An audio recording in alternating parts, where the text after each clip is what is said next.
What's up, guys? This is YGO Silence coming at you with another deck profile. Now today I'm going to be showing you my For Hires. God, I hate that name.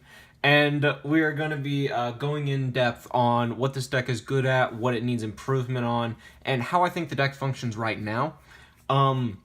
Right now, I quickly want to say, if you're thinking about getting this deck, which I highly recommend trying it, testing it out, it's a lot of fun, maybe wait a few weeks.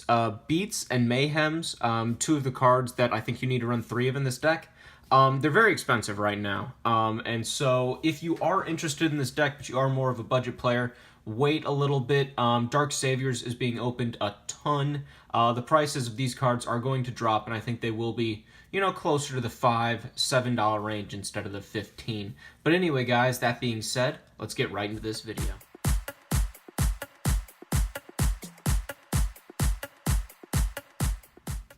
Alright, guys, starting off with the main deck, we have 3 copies of Beat. So its effect reads, during your main phase, you can special summon 1 monster for hire from your hand except Beat.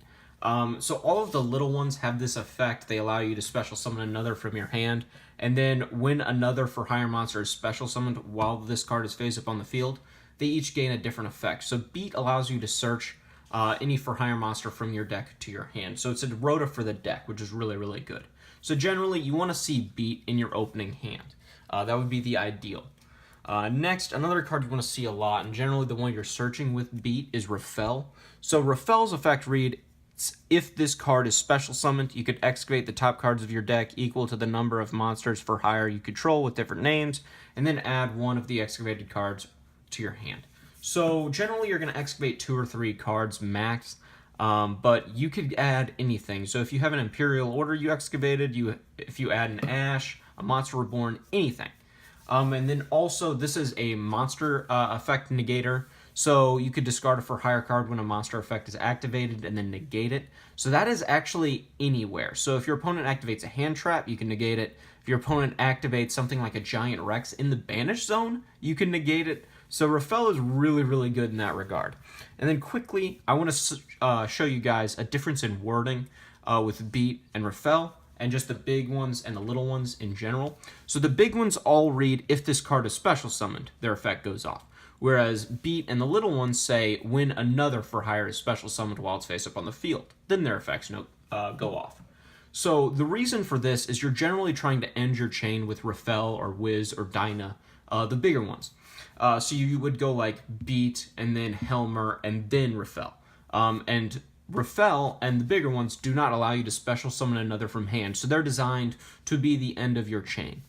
So just something you need to remember if you're going to play this deck. Next, 3 Helmer. Helmer is pretty much what it says is you could discard a for hire monster when another card is special summoned and then draw 1. So Helmer's just a good way to dig through your deck, get access to stuff like Beat and Raphel, and just start your plays from there. And then also it's a 3, so you could go into rank 3s with Beat, which is kind of nice sometimes, but I don't do it too often. Next, 3 Seal. Seal is great. So when a for hire monster is special summoned while this card is face up on the field, you could add a for hire monster from your graveyard to your hand. So this is a recursion tool. It allows you to get access to your spent resources in the graveyard, which is very important for a combo deck.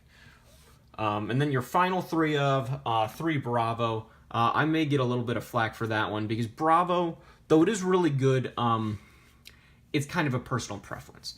What it does is if another is special summoned, you could have all for hire monsters on the field gain 500. And while you may think that kind of sucks, there's a few reasons I play him at 3. Number 1, he's 1900, which is pretty big. And then 2, the thing about this archetype is, and something that I noticed very early, is getting over like enormous monsters consistently is really annoying and very difficult to do with this deck. Stuff like Blue Eyes and Dinosaurs, very difficult matchups for this deck because your biggest monster is Raphel with 2800, and so you're not getting over those big 3k beaters reliably without going into your extra deck. So to do that with your main deck, Bravo is there. Also, Bravo is a 4, so you can go with Seal and Bravo, 2 cards you're really not leaving on the field very often, and make a ranked 4. So that's why I run him at 3. And feel free to change that if you want to run, like, for example, the third copy of Wiz, which is what I would replace it with, you can. But anyway, I only run 2 copies of Wiz because its on summon effect sucks compared to Raphel. You just gain 500 life points for each other for hire monster on the field. So that's really, really stupid, but it is a spell trap negator, which is really nice. And it also has a 2800 booty, which is huge. Next, 2 Recon, 2 Dampa. Recon pops set cards, and Dampa pops face up when another is special summoned. So going second, those cards are great, but they're 2s and they're very weak offensively, so you don't want them going first. And then finally, your last monsters, you run 21 for hires, and then you only run 3 hand traps. The thing is, with this deck, you can only fit 3 hand traps, and even then, it was a little rough putting them in there because it does hurt the consistency a lot.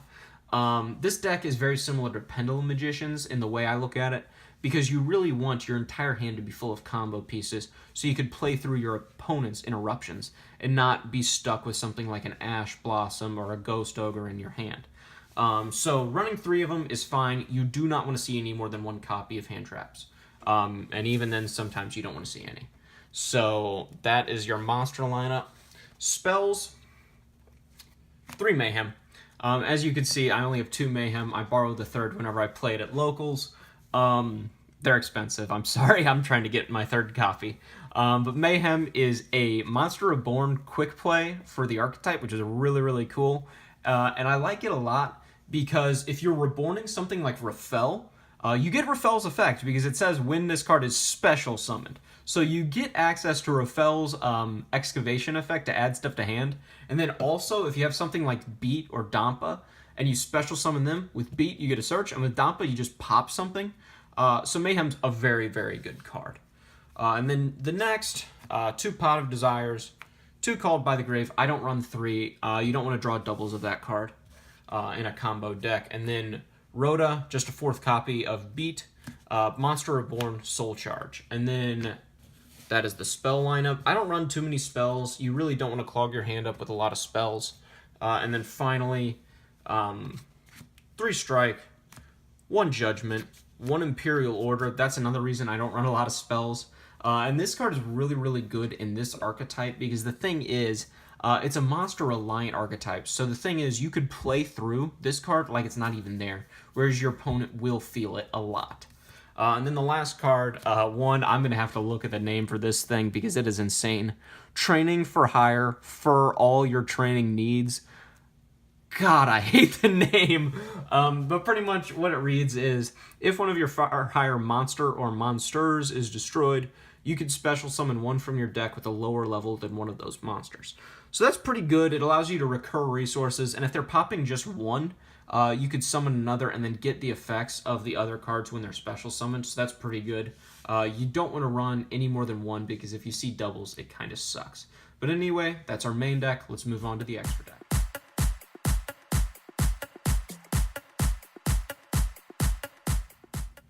Alright guys, starting off with the extra deck. Now this archetype is a main deck focused archetype, so you don't really need an extra deck, but I do find it helps for certain situations.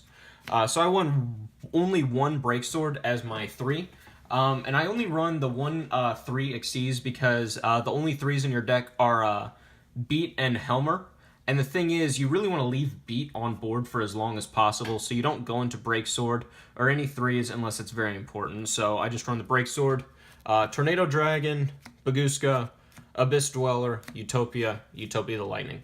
You run more 4s because you really don't want to leave the 4s out for too long. So those are the Xyz. You run, the rest are Link. So Borreload, great card. You could get 4 monsters out like it's nothing. It's very easy to do. Griffin, same deal. You run a lot of Floodgates in this deck, or not Floodgates, but very powerful trap cards that allow you to make play. So Griffin's a good card in this deck. Decode, Unicorn, Goblin. Goblin comes in every once in a while. You know, especially if your opponent, let's say, you know, stops a one of your special summons, Goblin comes in clutch. Cerberus, Phoenix, Mermaid. Mermaid's just to get out of the Yibli lock, which I think is very important in this day and age. And then one Underclock Taker, the best ranked, or the best Link 2, generically, in my opinion. So very important to run that card. Anyway, that is my extra deck. Let's move on to the side.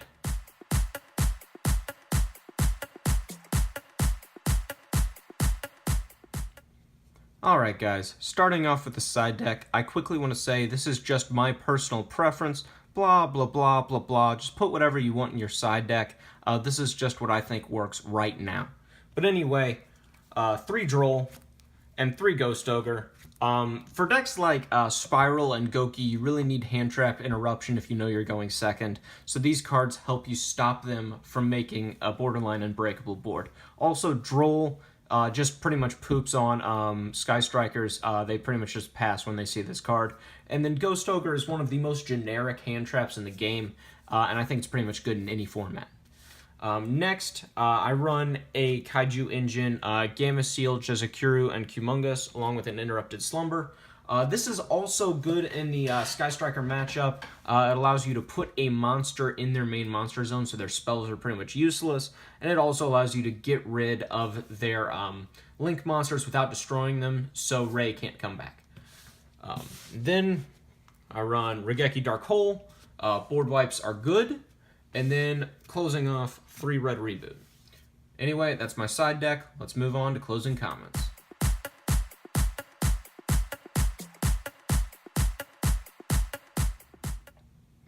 Alright guys, closing comments time. I guess the main thing I want to start off with is this deck is a lot of fun. I just enjoy so much taking this to my locals and being a total furry weeb every time I play this deck.